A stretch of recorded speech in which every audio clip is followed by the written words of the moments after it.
Alright, what's up, forum posters? We're just going to take a look at the U48.4 preview from the patch today. Just go over the notes real quick so we can all have some ideas about it and what's going to change. First, let's look at the raid loot, talk about that because everyone loves raiding, alright? So the Spot of Blossoms trinket, it's got 2 types of wisdom, which is good for consolidation, and the Sheltering 55. That's great because that'll basically cap your MRR and give you some PRR if you're playing a monk, which is what I kind of assume this is aimed at.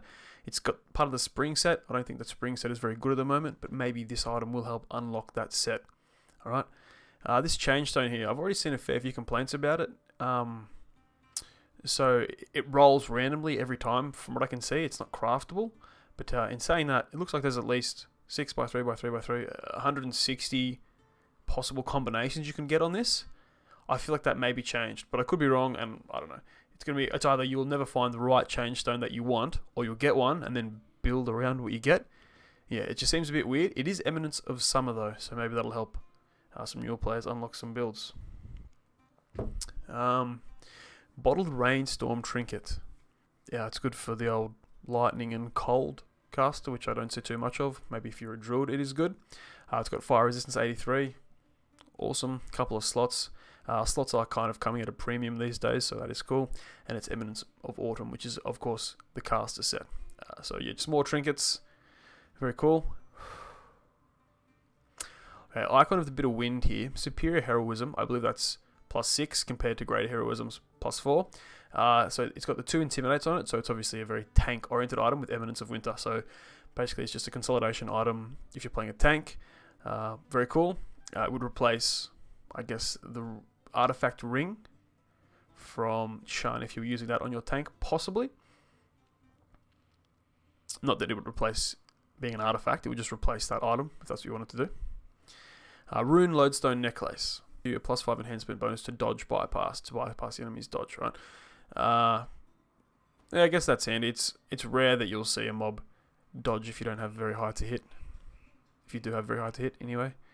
Eversight, True Seeing and Blindness immunity, that's kind of cool. Pierces Cold Iron, and it gives you some spell saves. Eminence of Winter. So for me at the moment, I can see that this seems to be an artifact. But at the same time, because it's got 3 slots, so I'm assuming it's an artifact. But it just seems awkward to use, and it doesn't really do enough to warrant a slot. So maybe not great. We'll skip over it. If you think it's good though, tell me to fuck off and let me know.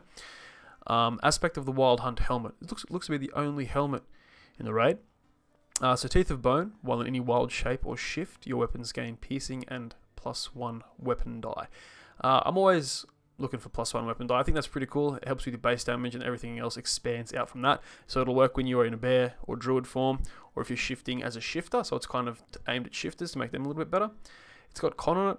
Fair enough. The Insightful Double Strike is pretty cool. That's only on a few items in the game at the moment. I think possibly the gloves from Shan have it.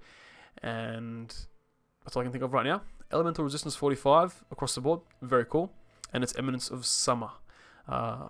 So all in all, I'd say it's a pretty good helm. Whether or not it's going to shake up gear lists, we won't know until it comes out and people start playing with it.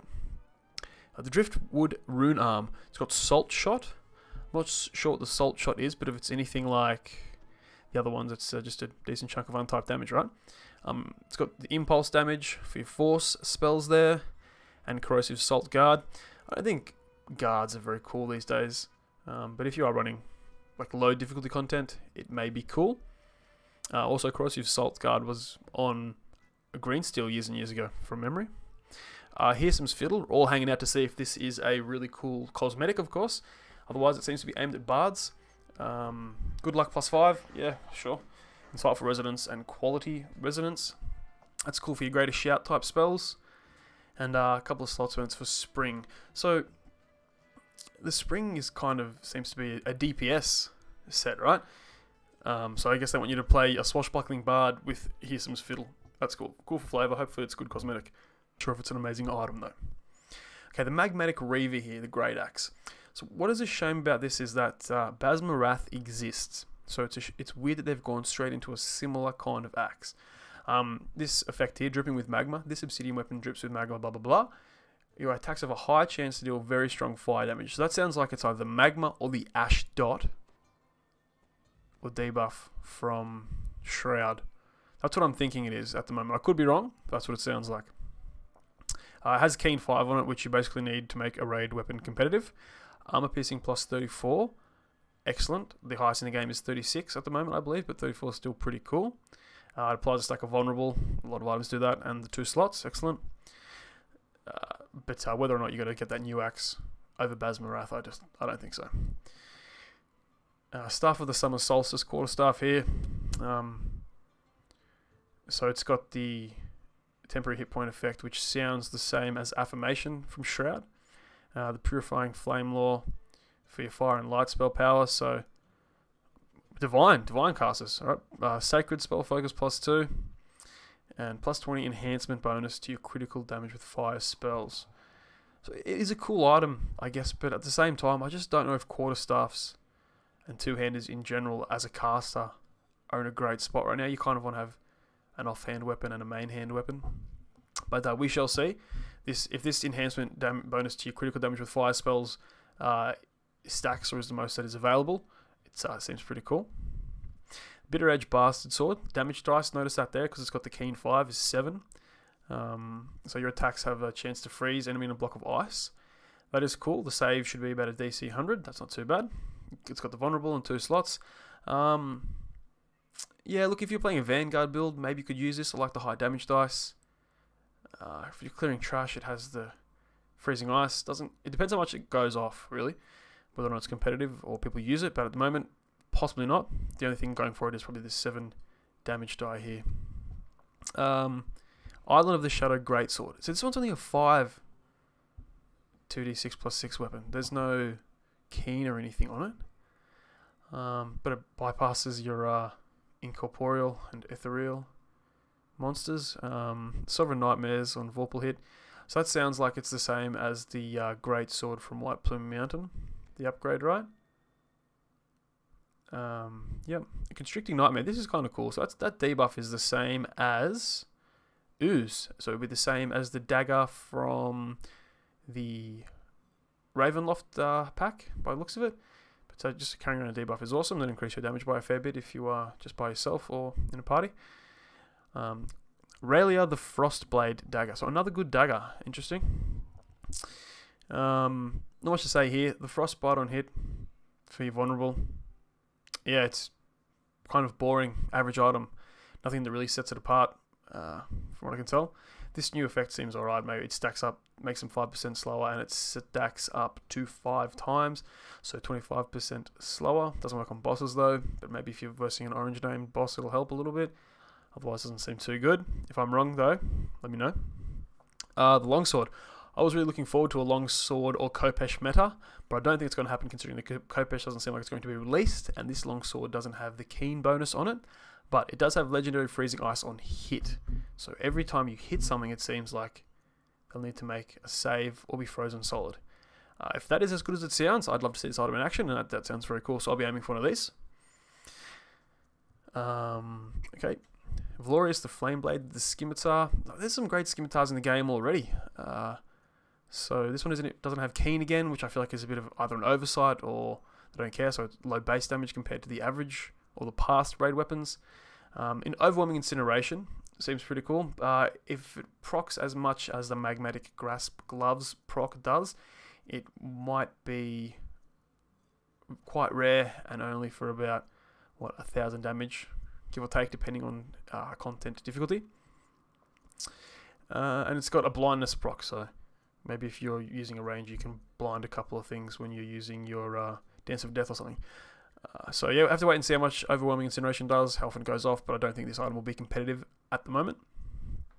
Marauder of the Flame, Falchion. Okay, so we just got a brand new Falchion in Vision of Destruction raid, right? So this doesn't seem to compare to that because of its base damage at the moment, but let's see what else it's got on it. The Overwhelming Incineration again, have to see how often it procs for how much damage. Otherwise, I don't think either of these items are super good at the moment. That's fine though, whatever. The Short Sword. Alright. So it's got Sovereign Vorpal and the PRR debuff, which is the same as the dagger, but it's in the same as a sword, whatever it was, up a bit further. So yeah, if you're playing a Short Sword build and you want some debuffs, it seems good. Otherwise, yeah, I don't think it's that good. Now, if these just drop and they're bound to account, but they're also quite rare, that's cool. That's something new to the game. But I don't think this Magicka is going to be wildly effective, because you're not going to really attack something for your cast just to be able to get them to be able to clear the spell resistance check of certain mobs. Maybe the game will change and it will become cool. Boon of Undeath, obviously targeted at the Power Master type builds, so good for them. And this Fear Eater sounds similar to the effect that some of the weapons had. DC 100, it's kind of a bit low depending on what you're running, but cool. Still more options. I'm all about that. So that's basically the raid weapons. All in all, I don't think it's great. I just have to wait and see, but hopefully there's a couple of items that you want to farm out, and they're good for you. So alright, we'll move on to the next thing. Alright, so the next part of the update 48.4 changes is to do with combat styles. So you guys probably know they overtuned two-handed fighting a little bit, made it maybe too strong. So two-weapon fighting and single-weapon fighting didn't seem to compete. So they want to make DPS and versatility of single-weapon fighting better and expand its usage outwards to make more use of hybrid builds. That's kind of cool. Like, the more options I think in the game, the better. They wanted to tone down the DPS of two-handed fighting and leaving the AoE capabilities of that top tier. So that's cool. It is very strong to be able to just hit multiple mobs at once for full damage. They looked at the DPS for Twiff and found that they think it is balanced already, and that the companion feats for two-weapon fighting needed some help to be more compelling defensive options. So as you know, two-weapon fighting, if you really do know how to make a DPS character, it is pretty good, especially with chopping and sneak damage, because the attack speed is pretty good. They reckon they ran through several iterations of two-weapon blocking before they decided to remove it entirely, which is good. It was shit. Now they've merged it into the two-weapon defense feat, and they wanted to incentivize us by adding an MRR cap boost. And that is cool. That is pretty cool. I don't mind an MRR cap boost. Natural fighting needed adjusting to match two-handed fighting, so they've done that, but it also needs some extra special incentives, I think. So now they've made wolves and bears a bit better to take that feat. They wanted to add a more compelling combat option for shield fighting. So Vanguard was just a flavor build, but they want to bring it up to par. Its perfect combat style feat is very defensive, but that's the shield's niche. I can agree with that. And they wanted to retain the style's defensive elements at the top end. So you're not a tank, but you still have defensive elements if you're wearing a shield, is what they're kind of saying there. It's also coupled with some buffs to Vanguard's tree's tier 5 options, help that tree be more competitive versus Kensei and Knight of the Chalice. I don't think it should be competitive with it. It should be its own kind of style, but we'll see what they've changed. So single weapon fighting here, it's a new feat, offhand versatility. If you have a rune armor or an orb, when you Vorpal, your next spell automatically crits. So they're trying to make a battle mage kind of idea work here. That's cool. Because sometimes you'll roll a 20 and you won't actually confirm it. So when you do actually land your Vorpal, your next spell will be a crit. Yeah, that's interesting. If you have nothing in your offhand, it decreases your ability score modifier to damage by 25%. Now that is cool. That makes like a single weapon fighting melee powered dagger kind of build seem more desirable now. That'll be something I might look into playing. And fighters can select this feat as a bonus feat. Yeah, alright, perfect single weapon fighting. Now increases your ability score modifier by another 25%. So they're just making it so across the board, your ability modifier increases your damage. That's fair enough. And it also grants another 10 to your melee power. Very cool. So single weapon fighting just seems to be really on its way back up, if it was ever up. Two-handed fighting now, they've made it so it increases your ability score modifier by 25 damage, by 25%. So this looks like if you take the whole perfect two-handed fighting line, you're going to be a couple of percentages behind where you were. So if it used to be 3 times ability mod to damage, now it looks like it might be 2.5 times ability mod to damage. So it's a slight nerf in damage. You know, you're doing like what, 1/6 of your damages of your damage from your ability modifier is gone. Not a huge deal, but it is bringing two-handed fighting down to be in line with the other styles of combat. I play two-handed fighting at the moment on my main guy, so like that hurts a little bit, but I'm not going to get upset and post on the forums about it. I just balance for the sake of expanding the options in the game is kind of cool, so we'll just cop that one, and yeah, that's basically what that means, I think. Could be wrong. If I'm wrong, just tell me to get fucked. The natural fighting feat now increases your ability score modifier to damage by 25%, while in bear or dire bear form. So this must mean that natural fighting is now going to act much the same as the two-handed fighting line, but for wolves and bears, or in this case specifically bears. And there's perfect natural fighting, which seems to be the same as a perfect two-handed fighting. Similar bonuses, but while you're in your bear form, you get some AC. Very cool, 5%. And in wolf form, you get a 15% competence bonus to your maximum HP and 2d6 sneak dice. Now that is very cool. That is very cool. I'm all about that. I like that. That's a good change. I'm not sure wolves were very popular for a while there, but this gives them a bunch of HP and 2d6 sneak damage is that's quite respectable. I like that. This is a good change. The shield mastery feat here, or they've got a new feat called Greater Shield Mastery. So you get an increase to your PRR, but it says it's not stacking. It's just an increase. Alright. So that means your net gain from taking this feat seems to be about 5 PRR, 2% double strike, and 4 melee power. Yeah, that's alright. More shield mastery stuff, that's cool. Let's just try and bring those Vanguard type fighters up into line. And another new feat, perfect shield mastery here. But you need to have your destiny spheres filled out by the looks of it. What it does, it gives your shield +1 weapon die, and you gain 20% shield armor class and +5 PRR. That's cool. Just another option to increase the effectiveness and tankiness of that kind of build. That's cool. 2-weapon defense, as we just talked about earlier, it now grants everything that 2-weapon blocking did, and gives you 1 AC and 5 PRR, and the +10 MRR cap. I don't know. I don't see people taking that, to be honest, but maybe like a +10 MRR cap is kind of cool. But really, I'm not sure if it's worth the feat slot, so we'll have to see if there's any builds that come out that do use it effectively. And it also says here, there's another miscellaneous combat style change. Your shield mastery feats now contribute to your epic defensive fighting. So that's cool. That means you don't have to take your single weapon fighting line or your two-handed fighting line. You can just take the shield mastery line, and then you can sit in defensive fighting and get those bonuses there. So that is that's a cool change. Makes life easier for, I guess, some tank kind of builds.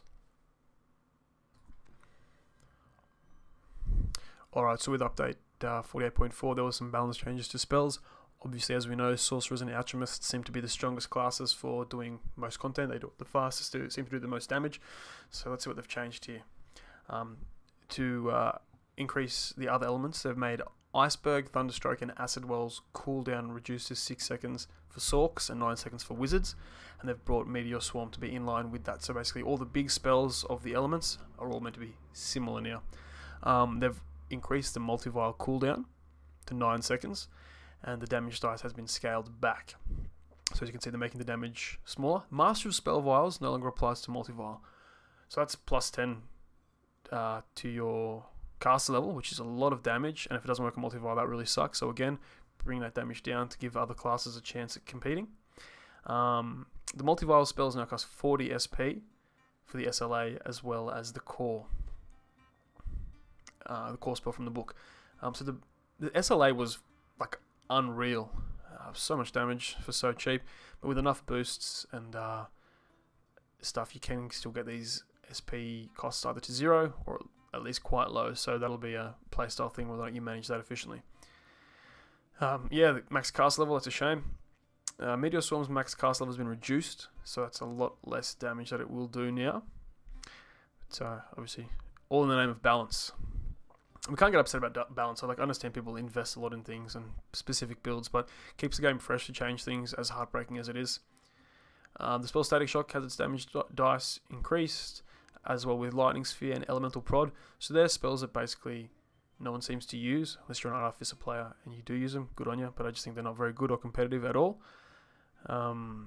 So lightning motes, prismatic strike, and blast rod have been changed to deal more damage, basically.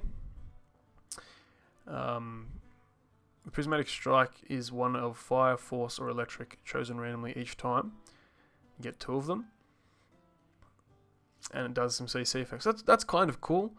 We'll have to wait and see how it is in practice. The damage might not be amazing, but 2 random CC effects is cool. Tactical detonation. You know how effective it is when a mob uses it on you in hard content. So now we'll have to see if there's enough power in it to be useful for in-game Artificer players. I know you can spec into tactical detonation and make it a decent CC spell, but now it can be a damage spell as well as CC maybe. So hopefully that brings Artificers into the discussion for in-game casters. Bards, obviously they're trying to make their Sonic spells competitive with increases to the damage of Sonic Blast, Sound Burst, Shout, Great Shout, and Horn of Thunder. Yeah, I'd love to see more Bards running around doing just whatever, killing stuff with their spells. Don't forget Greater Shout and Shout also do CC. I think Sonic Blast and Sound Burst also do some CC, and Horn of Thunder, hopefully it's competitive with the Sorcerer Wizard spells for damage. Cleric and Favoured Soul spells. So there seems to be no healing spell changes here, so I don't care about healers. I'm sorry if you're a healer player. So basically they've just increased a lot of the damage these spells are able to do. Whether or not they'll be competitive, it will remain to be seen. Looks like it'll take a lot of investment to get this damage up to any competing kind of levels as well. So Slay Living, as you can see there, does damage now. So if you don't kill it, you're still going to do some damage. Comet Fall, it looks like it's going to be doing a fair bit of damage as well. Firestorm, it's very hard to land that spell. It's got such a slow cast point that it seems to land after the mobs have moved away from it. So all in all, I have to see this when it goes live, but I don't think you'll be running around now with a damage divine spellcaster unless you can somehow make it work. And Nimbus of Light and the other light spells, they're pretty cool for leveling if you're into that though, so maybe that'll make leveling these kind of divines easier. Now Druid spells, again it's just an increase to all the damage they seem to do. Sunbeam has no max cast level now. So now I guess they're trying to bring the caster druid back into, not the meta, but just into a spot where it is more enjoyable to play and so it feels strong. Very cool. I'm all about that kind of balance change. Now let's have a look at the spell-related changes and clarification. This is probably the most important bit. The inflict wounds mass spells will now use the new versions of dice. So you can mass heal your undead players for more damage, I guess. And it'll use this new dice against enemies. So that's interesting. Whether or not it'll see much play, we'll have to wait and see again. The Druid spells Call Lightning Storm and Storm of Vengeance will now use the new Call of Lightning damage dice. No worries, that makes sense. The Artificer now has access to the level 1 Sorcerer Wizard spell Firebolt and Shocking Bolt, which you'll know from leveling. Level 1 is meant to make your life a bit easier. And Artificer now has Chain Lightning. That's very cool for leveling. If you get enough, you've probably seen a Sorcerer run around while you're leveling and their Chain Lightning does a lot of effective damage and kills packs of mobs. So now Artificer can do that, hopefully. That's very cool. Admixture spells are now properly restricted with epic defensive fighting. So let's just talk about that for a second. That means that now you cannot run around as a alchemist in epic defensive fighting to get all the bonuses from the single weapon fighting line if you took that and just throw your spells around as normal. So now they're restricted because basically what that meant was alchemists got a big bonus to the HP. So this is all just in the name of balance, guys. Like anything that's overpowered should kind of be either scaled back so everything else can be on a similar level. So that's what that is about. And if you didn't know that, I am sorry, but it's gone now, so it doesn't matter. All lingering spells such as Web, Autos, and Ever's Tentacles now calculate their duration in Reaper and obey the 6-second floor. This means that spells such as Earthquake will now function even in Reaper 10, where previously they ended almost as soon as they were cast. So that means in Reaper, the higher you go, the shorter these duration spells last. But now it looks like they're going to be bringing spells back like Web and Autos to be more effective or last a little bit longer because some of those spells just were too hard to use effectively in that harder content. Right, so that's all the spell changes, the spell balance changes. I know there's a little bit more to the spells. They decrease the damage and they decrease the spell power that was available in the game. just to bring these casters back in line with each other. So we'll hopefully talk about that in the next bit. Alright, let's quickly go over the enhancement and miscellaneous changes in this update. Alright, so the goals of these enhancement passes and changes are to provide a boost to the spellcasting ability of your bards and your artificers. I guess they needed it, so that's cool. And to help equalise the disparity between Vanguard's tier 5 versus neither the Chalice and Kensai. Yeah, as I said before, I don't think Vanguard needs to necessarily be as awesome as Kensai and neither the Chalice, but more options the merrier, right? They hope that these focus changes encourage a wider variety of offensive spellcasters. Excellent. I'm happy to see more spellcasters doing more things in my quests. And it says here that artificers did suffer from a lack of immunity bypass, which is true with their whole lightning spec idea. And so now they've tried to fix that somehow. They've got here that enhanced spell power causes several significant long-term gearing problems for both casters who had elements represented and the casters who did not. So from that, I believe they are referring to the belts that come from the Ravenloft set, which had an enhancement bonus to your spell power, and it was the only source of it in the game. So it just made it so you needed to have that item as part of your gear set to get the maximum spell power. So they've changed that to open up new types of gearing options by the look of it, and also bringing the maximum spell power available of casters down to bring them all in line with each other and just to balance things. So I guess it's a bit sad if you farmed for like one of those belts in Ravenloft over and over and did a couple of chest rerolls. That sucks. I'm sorry for your loss, but yeah, the health of the game was at risk here apparently. They've got some shifter changes as well. They say they're mostly bug fixes. We'll see whether or not they fix the iconic past life stance of the Razor Claw, which I have a feeling they won't because it's not mentioned, which is a shame. But anyway, they're also trying to remove the fatigue from the Razor Claw Rage, and they're also keeping an eye on the overall placement of shifters in the meta, and they may continue to buff shifters in the future if needed. Now, I think they were hoping that the Razor Claw would be more popular. I don't think many people are playing it. It seems not as overpowered as some other like iconic classes, iconic races have been in the past. But anyway, yeah, more changes may be coming in the future there. Alright, so Vanguard. Shield to the face has been merged into Armored Strength. Awesome. Consolidation. That's better efficient spending of your enhancement points. Disorienting Smash. Now applies 1d4 stacks of vulnerability instead of just one. Cool. More of a debuff there. The tier 5 shield specialization. Plus 3 to hit and damage while using a shield. Excellent. And they've got a new tier 5 brutal impact. You gain 1 critical damage multiplier on a roll of 19 to 20. So I don't believe that kind of effect is in many of the other DPS enhancement trees. I think there's a similar one in Barbarian, but if this is its own type of thing for running in that tree, that is very cool. It'll set things apart. I really like that idea to have something just unique in a certain tree. Cool. In the Arcanatech Artificer tree, there's now a new tier 5 charged recoil. The rune arm shots now strip electric immunity for 10 seconds. I've already seen complaints about that being too hard to land, blah blah blah, but some of your like Artificer rune arm shots can hit packs of mobs, so that'll remove all their electric immunity if they have any. Alright.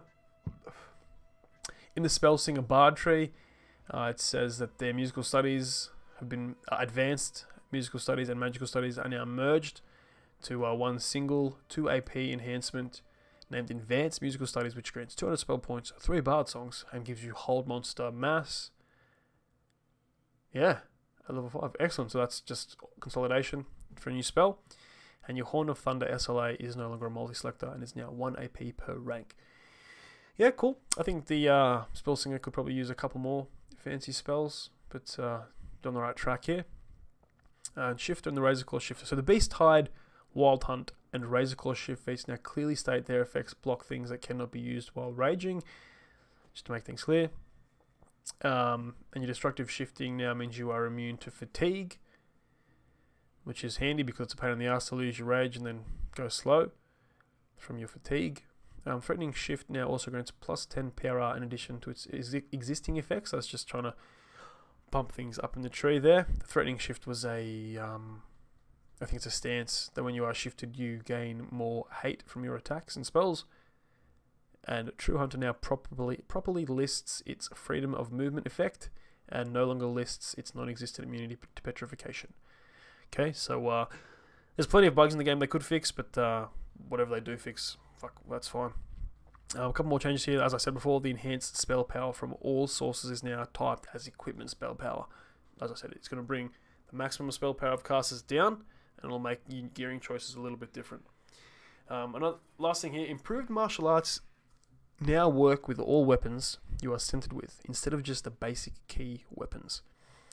That's cool. That is very cool. Any buff to Monk. Monk is my favorite class, but I haven't played it in years. I haven't played it well in years, so I'm very excited to see that. If that kind of opens up new build opportunities. And that's about it for the update. If you want more of these videos like this, just let me know.